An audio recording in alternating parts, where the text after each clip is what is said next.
Hey everyone, you know that one person? The one who just loves to push your buttons?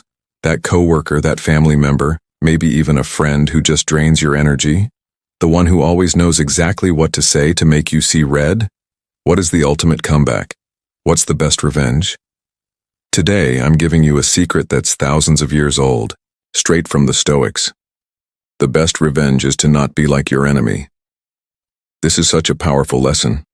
It reminds us that most of the time, when people try to hurt us, they are doing it for one reason: to get a reaction. They want you to lose control. They want you to get angry. They want you to sink right down to their level.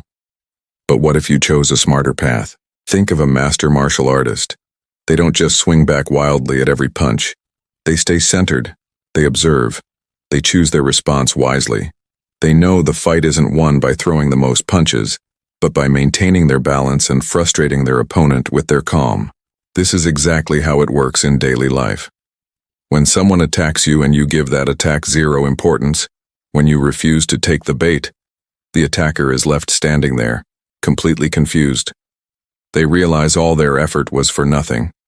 This is the core of Stoicism. Focus on what you can control, your reactions, your attitude, and let go of what you can't control, like what other people say or do. In this video, we're diving deep into practical Stoic-based ways to respond to the people who try to bring you down. Get ready to transform how you deal with negativity. By using these techniques, you won't just frustrate your haters. You'll actually build a stronger version of yourself with every challenge you overcome. Forget petty revenge. This video offers something way more satisfying: becoming the person they wish they could be. If you're ready, let's get into it. Part 1. The power of non-reaction. The passive defense. What's the most powerful response you can give to someone who's being awful? Nothing. Absolutely nothing. That's our first strategy. Ignore them and don't react. When you choose not to respond to a provocation, you completely disarm the attacker. You're sending a clear message. Your negativity has no power here. Your drama doesn't get to live in my head. Ignoring someone who's trying to hurt you is so effective because that person is looking for a reaction. They crave it. They want to see that they got to you. When you don't give them that satisfaction, you take all that power back and you keep your dignity. This lines up perfectly with that core Stoic principle. Focus on your circle of control. You cannot control what other people do. You can't control what they say. But you can always control how you respond. Ignoring them is a choice. It's the cleanest way to protect your own peace of mind. Instead of escalating the situation, getting into a fight, and creating more drama, you're choosing to save your energy for what actually matters. What matters? Your happiness, your well-being, your personal growth. This silent victory speaks volumes more about your strength than any angry comeback ever could. Okay, but what if you can't just ignore them? What if you're stuck in the same room? This brings us to strategy number 2. Kill them with kindness. This might be one of the most effective social jujitsu moves ever. Treating someone who's cruel with kindness doesn't just confuse them. It actually neutralizes the attack. When you choose kindness, you're showing massive emotional maturity. You're proving that you operate on a higher frequency, above the petty negativity. When someone throws mud at you and you offer them a flower, they just don't know what to do. Think about it. They are expecting a fight. They're braced for you to get angry or defensive.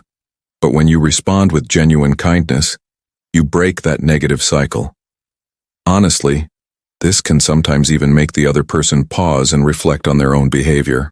And kindness has an amazing effect on you. Choosing to be kind even when you're hurt builds your inner peace and self-respect. You prove to yourself, no matter what storms are raging outside, I am in control of my own weather. But let's be 100% clear on this. Responding with kindness does not mean being a doormat. It is not about letting people walk all over you. It's simply a choice not to fuel the conflict. You can be firm and kind at the same time. You can make it clear that you won't tolerate disrespect, but you're choosing not to respond with aggression. And that leads to the final part of our passive defense. Avoid unnecessary confrontations. Sometimes, the wisest, most courageous move is to simply walk away from a fight. This is a sign of wisdom and massive self-control. Let's be real. Some people just want to fight. Some arguments have no winner. In many cases, insisting on a confrontation just makes things worse. It doesn't bring a positive solution. It just jacks up your stress levels and fuels more negativity. By choosing to disengage from a potential conflict, you are prioritizing your own inner peace and emotional health. This isn't about admitting you're wrong or giving in to their bad behavior. Not at all. It means, I am choosing not to feed this monster. I am saving my energy for the battles that actually matter. Ask yourself this one question. Will confronting this person actually solve anything? Or am I just reacting because my ego is bruised? Most of the time, when you really think about it, you'll realize the best response is to just let it go and not engage. The Stoics teach us to focus on what we can control, our own actions. When you walk away from a pointless fight, you're demonstrating incredible emotional maturity. This doesn't just protect your peace, it also disarms the person who was expecting an aggressive reaction. By bowing out gracefully, you keep your integrity and show the world that you cannot be easily shaken. Part 2. Protect your space, the active strategies. Okay, so we've ignored them, we've been kind, we've walked away from pointless fights. But sometimes that's not enough. Sometimes the passive defense doesn't work. Sometimes you have to actively do something to make the behavior stop. This section is all about protecting your space. And the first, most important active strategy is set clear boundaries. Communicating your boundaries with a firm voice is how you show the world you will not tolerate disrespect. It's how you show yourself that you value your own emotional well-being. Setting a boundary is an act of self-respect. It's the most effective way to protect yourself from harmful behavior. When you set a boundary, you are clearly informing the other person what is and what is not acceptable in your relationship. You're drawing a line in the sand. This helps prevent future pain by being crystal clear about what you won't put up with. For example, if someone constantly makes belittling comments about you, you need to stop them. Calmly but firmly you say, I am not going to be spoken to that way. See? You don't have to be rude or aggressive. You can be assertive without losing your cool. A great formula is, when you do X, it makes me feel Y and I need you to stop. That is clear, direct, and unassailable. Besides protecting your mental health, clear boundaries teach people how to treat you. Often people will push and push until they hit a wall. You have to be the wall. When you are consistent and firm about your boundaries, you send a serious message. I mean it. You cannot treat me this way. Okay, but what if you set boundaries and they still cross them? Now we move to the next level. Seek justice, not revenge. When someone hurts you, your gut instinct might be revenge. I'm going to get them back. But just pause. There is a much more powerful and constructive path. Seeking justice. Instead of taking matters into your own hands, which just pulls you into the mud with them, choosing to resolve the situation through fair and lawful means shows maturity and respects the rule of law. What does seeking justice mean? It means using the proper channels to resolve the problem. Depending on how serious it is, this could mean filing a formal complaint, seeking mediation, or consulting a lawyer. This path doesn't just offer an impartial solution, it also protects you from the negative consequences of a personal vendetta. Revenge makes you part of the dirty game. Justice lifts you above it. For example, if you're being slandered at work, don't get into a shouting match in the hallway. That's what they want. Instead, document everything. Take your evidence to HR. If you have to, take it to the legal system. This not only protects your integrity, but ensures there are appropriate policy-based consequences for the attacker. Choosing justice over revenge is perfectly aligned with the Stoic principles of reason and self-control. The Stoics teach us to act from a place of logic and virtue, not destructive emotions like rage or vengeance. Seeking justice is an act of discipline and wisdom. And now for one of the most creative active strategies and one of my personal favorites, respond with humor. This is such a brilliant way to diffuse tension. It shows that you don't take the attack seriously, and that you are not easily rattled. Humor has the power to change the entire dynamic of an interaction. It can turn a tense confrontation into something manageable, even light. When you respond with humor, you break the negative loop they're trying to create. They're expecting anger, sadness, or defensiveness. By giving them a witty or humorous response, you completely confuse them and neutralize the impact of their insult. This can even make the person reflect on their own actions and realize how ridiculous their attempt to hurt you was. Plus, using humor shows a high level of emotional intelligence. It means you're in control of your emotions and can choose a response that not only protects your own peace, but also brilliantly diffuses a hostile situation. For example, someone makes a nasty comment about you. Imagine just smiling and saying, "Wow, that's a fascinating perspective. I'll be sure to write that down and discuss it with my therapist at our next session." Boom. Instantly, you've shown you're not taking the insult seriously. This move not only protects your self-confidence, but also shows you have enough security to handle difficult situations with grace and a little bit of flair. Part 3. Build your inner strength, the internal work. In the first two parts, we talked about how to defend ourselves from external attacks. Now we get to the most important part. The true heart of the Stoic philosophy. This part isn't about them at all. It's 100% about you. It's about how we become stronger, more resilient, and wiser. Our first step: focus on solutions, not problems. One of the most effective ways to respond to people who hurt you is to stop ruminating on the offense. Stop replaying it in your head, "I can't believe they said that." Instead, pivot the conversation, both internal and external, to practical solutions. When you focus on solutions, you escape that negative spiral of anger and resentment. You're proactively working to solve the situation. It's natural to feel frustrated and want to rehash the problem. We all do it. But obsessing over the problem just amplifies the negative emotions and prevents any real progress. Instead, try to understand the root of the issue and ask, "Okay, so how do we fix this?" This turns a negative experience into an opportunity for growth and learning.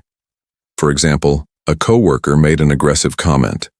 Instead of dwelling on it for days, you can approach it by asking, "How can we improve our communication to avoid misunderstandings in the future?" Or, "What can we do to make sure this doesn't happen again?" This kind of approach doesn't just show maturity, it shows you're committed to creating a more harmonious environment. This is a proactive mindset, not a reactive one. And this leads us straight to the next step. Develop your resilience. Resilience isn't about never getting knocked down. Resilience is about how fast you get back up. To build this vital skill, you have to practice self-reflection. Take time to think about your experiences. Ask yourself, why did that situation affect me so much? Understanding your triggers helps you develop more effective coping mechanisms. Also, try to see challenges as opportunities for growth, not just as setbacks. This mindset strengthens your ability to handle future problems. Your support system is also crucial. Friends, family, or a professional therapist, talk to people you trust. It helps you process your emotions and find solutions. And don't neglect the fundamentals of your physical and mental health. Exercise, good nutrition, quality sleep. These aren't luxuries, they are essential for maintaining your mental armor. Activities like meditation and mindfulness can reduce stress and increase mental clarity. The Stoic view is all about accepting what we can't change, someone was rude to us, and focusing on controlling our response, how we handle it. Building resilience is how you put that philosophy into practice. When you're resilient, attacks from the outside lose their power to deeply affect you. And finally, the most powerful strategy of all, constantly improve yourself. Working to improve your skills and abilities is the ultimate way to show that you are unfazed by the actions or words of others. When you channel your energy into personal growth, whether it's education, learning new skills, or new hobbies, you're building a stronger, more confident version of yourself. This focus turns your hurt into motivation. It transforms a negative experience into a catalyst for growth. By focusing on your own self-improvement, you're showing that you won't let anyone else's negativity define who you are. You're creating a sense of purpose that rises above their attempts to pull you down. This is, in itself, the most elegant form of revenge. For example, someone criticizes your professional skills? Instead of feeling defeated, go invest in courses or workshops that will make you an expert in that area. By reaching new levels of achievement, you prove to yourself and everyone else that you can overcome challenges and emerge even stronger. And the summary of all these points, our final principle: think before you act. Pausing for just a moment before you react prevents those impulsive, emotional responses that almost always make things worse. This pause encourages calmness and rationality, allowing you to choose the best course of action based on logic, not just raw emotion. When someone hurts you, your gut reaction is instant: anger, frustration, sadness. But these impulsive reactions often lead to bigger conflicts. By pausing to think, you give yourself a chance to assess the situation more clearly. Before you respond, ask yourself these questions. What is the purpose of my response? Will this solve the problem, or will it just escalate the conflict? How can I express my feelings in a way that promotes a solution, instead of creating more problems? These questions help you frame your response constructively.